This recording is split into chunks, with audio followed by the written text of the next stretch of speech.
ಪಾಕಿಸ್ತಾನದ ವಿದೇಶಾಂಗ ಸಚಿವ ಬಿಲಾವಲ್ ಜರ್ದಾರಿ ಭುಟ್ಟೋ ವಿಶ್ವಸಂಸ್ಥೆಯ ಸಭೆಗಳಲ್ಲಿ ಭಾಗವಹಿಸಲು ನ್ಯೂಯಾರ್ಕ್ಗೆ ಆಗಮಿಸಿದ್ದ ಎಸ್ ಜೈಶಂಕರ್ ಅವರ ವಿರುದ್ಧ ವಾಗ್ದಾಳಿ ನಡೆಸಿದ್ದಾರೆ. ಮೋದಿ ಪ್ರಧಾನಿಯಾಗುವ ಮುನ್ನವೇ ಅವರ ಪ್ರದೇಶವನ್ನ ಅಮೆರಿಕ ನಿಷೇಧಿಸಿತ್ತು. ಮೋದಿ ಹಾಗೂ ಜೈಶಂಕರ್ ಭಾರತದವರಲ್ಲ, ಅವರು ಆರ್ಎಸ್ಎಸ್ನ ಪ್ರಧಾನಿ ಮತ್ತು ವಿದೇಶಾಂಗ ಸಚಿವರು ಎಂದಿದ್ದಾರೆ. ಮತ್ತು ಒಸಾಮಾ ಬಿನ್ ಲ್ಯಾಡನ್ ಸತ್ತಿದ್ದಾನೆ, ಆದರೆ ಗುಜರಾತ್ನ ಕಟುಕ ಇನ್ನೂ ಜೀವಂತವಾಗಿದ್ದಾನೆ ಎಂದು ಭಾರತದ ಪ್ರಧಾನಿಗೆ ಹೇಳಲಿಚ್ಛಿಸುತ್ತೇನೆ ಎಂದು ಮೋದಿ ವಿರುದ್ಧ ವೈಯಕ್ತಿಕ ದಾಳಿ ನಡೆಸಿದ್ದಾರೆ. ಉತ್ತರ ಕನ್ನಡ ಜಿಲ್ಲೆಯ ಕುಮಟಾದ ಮೂರೂರಿನ ಮುಸಪ್ಪದಲ್ಲಿ ರಸ್ತೆ ಅಗಲೀಕರಣ ವೇಳೆ ಕಂದಕವೊಂದು ಬಾಯಿ ತೆರೆದು ಸುರಂಗ ಮಾರ್ಗವೊಂದು ಪತ್ತೆಯಾಗಿದೆ. ಅಂದಾಜಿನ ಪ್ರಕಾರ ಈ ಸುರಂಗ ಮಾರ್ಗವು 8 ಕಿಲೋಮೀಟರ್ನಷ್ಟು ಒಳಗೆ ವ್ಯಾಪ್ತಿ ಹೊಂದಿದೆ ಎನ್ನಲಾಗ್ತಿದೆ. ಈ ಗುಹೆ ಒಳಗೆ ಕಿವಿಯಿಟ್ಟು ಆಲಿಸಿದರೆ ನೀರಿನ ಶಬ್ದ ಪ್ರತಿಧ್ವನಿಸುತ್ತದೆ. ಇದು ಸುರಂಗವೋ ಅಥವಾ ಕೇವಲ ಪ್ರಾಕೃತಿಕವಾಗಿ ಬಾಯಿ ತೆರೆದ ಕಂದಕವೋ ಯಾರಿಗೂ ತಿಳಿದಿಲ್ಲ.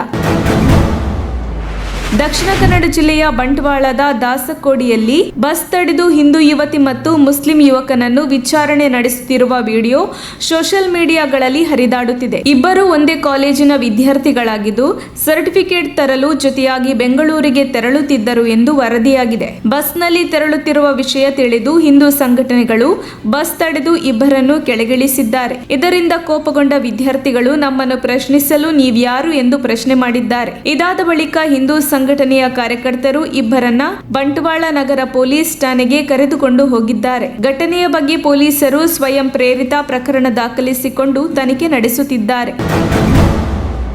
ವಿಮಾನದಲ್ಲಿ ಒಂಟಿಯಾಗಿ ಪ್ರಯಾಣ ಮಾಡಲು ಹಿಂಜರಿಯುತ್ತಿದ್ದ ವಿಶೇಷ ಚೇತನರು ಇನ್ನು ಮುಂದೆ ಯಾವುದೇ ಅಳುಕಿಲ್ಲದೆ ಭಯವಿಲ್ಲದೆ ಒಬ್ಬರೇ ಪ್ರಯಾಣ ಮಾಡಬಹುದಾಗಿದೆ. ದೇಶದಲ್ಲೇ ಮೊದಲ ಬಾರಿಗೆ ವಿಶೇಷ ಚೇತನರಿಗಾಗಿ ಬೆಂಗಳೂರು ಕೆಂಪೇಗೌಡ ಅಂತಾರಾಷ್ಟ್ರೀಯ ವಿಮಾನ ನಿಲ್ದಾಣದಲ್ಲಿ ಪ್ರಯಾಣ ಮಾಡುವ ವಿಶೇಷ ಚೇತನ ಪ್ರಯಾಣಿಕರಿಗೆ ಪ್ರತ್ಯೇಕ ಸಿಬ್ಬಂದಿ ಮತ್ತು ಸಾಲಿನ ವ್ಯವಸ್ಥೆ ಮಾಡಿಕೊಡಲಾಗಿದೆ. ವಿಶೇಷ ಚೇತನರು ನಿಗದಿ ಮಾಡಲಾದ ಟ್ಯಾಗ್ ಹಾಕಿಕೊಳ್ಳುತ್ತಿದ್ದಂತೆ ಟರ್ಮಿನಲ್ನಿಂದ ವಿಮಾನ ಹತ್ತುವವರೆಗೆ ಸಿಬ್ಬಂದಿ ಏನು ಬೇಕು ಆ ಎಲ್ಲ ಸಹಾಯವನ್ನು ಮಾಡಲಿದ್ದಾರೆ.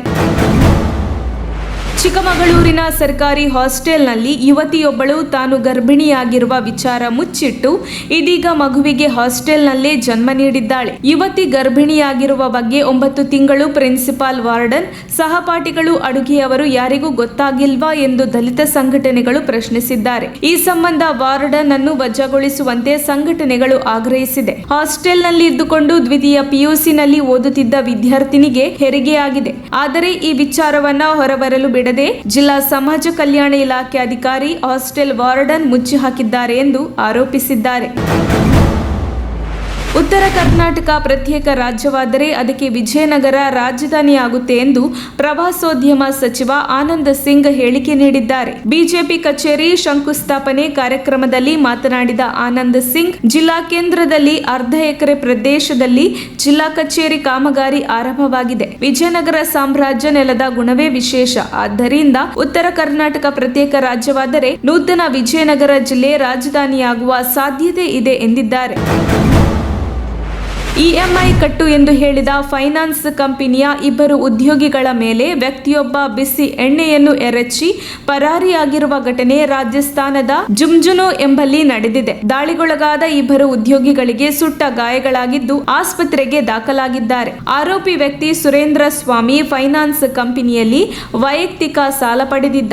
ಇಎಂಐ ವಸೂಲಿಗಾಗಿ ಬಂದಿದ್ದ 2 ನೌಕರರು ಮತ್ತು ಸ್ವಾಮಿ ನಡುವೆ ವಾಗ್ವಾದ ಪ್ರಾರಂಭವಾಗಿದೆ. ಈ ವೇಳೆ ಸಿಟ್ಟಾದ ಸ್ವಾಮಿ ಹತ್ತಿರದ ಅಂಗಡಿಯ ಬಾನಾಲಿಯಲ್ಲಿದ್ದ ಬಿಸಿ ಎಣ್ಣೆಯನ್ನು ಜಗ್ನಲ್ಲಿ ತೆಗೆದುಕೊಂಡು ಅವರಿಬ್ಬರ ಮೇಲೆ ಎರಚಿದ್ದಾನೆ. ಬಳಿಕ ಸ್ವಾಮಿ ಅಲ್ಲಿಂದ ಕಾಲ್ಕಿತ್ತಿದ್ದಾನೆ. ದಾಳಿಯಿಂದಾಗಿ ತೀವ್ರವಾದ ಸುಟ್ಟ ಗಾಯಗಳಾಗಿ ಉದ್ಯೋಗಿಗಳಿಬ್ಬರು ಆಸ್ಪತ್ರೆಗೆ ದಾಖಲಾಗಿದ್ದಾರೆ ಎಂದು ಪೊಲೀಸ್ ಅಧಿಕಾರಿಗಳು ತಿಳಿಸಿದ್ದಾರೆ.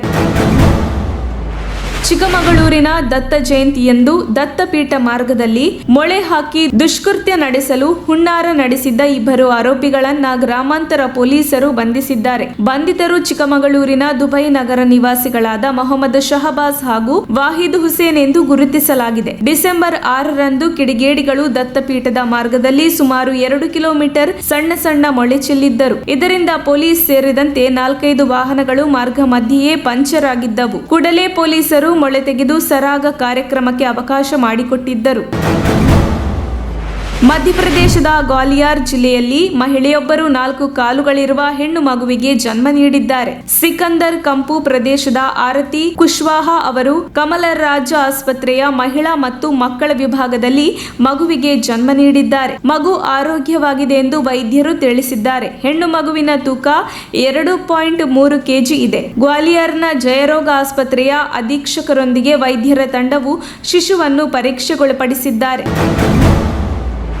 ರಾಯಚೂರು ಜಿಲ್ಲೆಯ ಲಿಂಗಸುಗೂರಿನ ಹುಣೂರು ಗ್ರಾಮದಲ್ಲಿ ತಿಂಡಿ ಪ್ಯಾಕೆಟ್ಗಳಲ್ಲಿ 500 ರೂಪಾಯಿ ಮುಖಬೆಲೆಯ ನೋಟುಗಳು ಪತ್ತೆಯಾಗಿವೆ. ಗ್ರಾಮದ ಕಿರಾಣಿ ಅಂಗಡಿಗಳಲ್ಲಿ ಗ್ರಾಹಕರು ಖರೀದಿಸಿದ ತಿಂಡಿ ಪ್ಯಾಕೆಟ್ಗಳಲ್ಲಿ ನೋಟು ಪತ್ತೆಯಾಗಿದೆ. ನೋಟು ಪತ್ತೆಯಾಗುತ್ತಿದ್ದಂತೆಯೇ ಒಂದೇ ದಿನದಲ್ಲಿ ಎಲ್ಲಾ ಪ್ಯಾಕೆಟ್ಗಳನ್ನು ಗ್ರಾಮಸ್ಥರು ಖಾಲಿ ಮಾಡಿದ್ದಾರೆ. 5 ರೂಪಾಯಿ 10 ರೂಪಾಯಿ ಬೆಲೆಯ ವಿವಿಧ ಕಂಪನಿಗಳ ಪ್ಯಾಕೆಟ್ಗಳಲ್ಲಿ 500 ರೂಪಾಯಿ ನೋಟು ಪತ್ತೆಯಾಗಿದೆ. ಒಂದೇ ಗ್ರಾಮದಲ್ಲಿ ಸುಮಾರು 20,000 ರೂಪಾಯಿವರೆಗೆ ಪ್ಯಾಕೆಟ್ಗಳಲ್ಲಿ ಹಣ ಸಿಕ್ಕಿದೆ. ನೋಟುಗಳು ಅಸಲಿನಾ ನಕಲಿನಾ ಅಂತ ಪರೀಕ್ಷೆ ಮಾಡಿ ಅಸಲಿ ಎಂದು ಗೊತ್ತಾದ ಬಳಿಕ ಗ್ರಾಮದ ಜನರು ಖುಷಿಯಾಗಿದ್ದಾರೆ.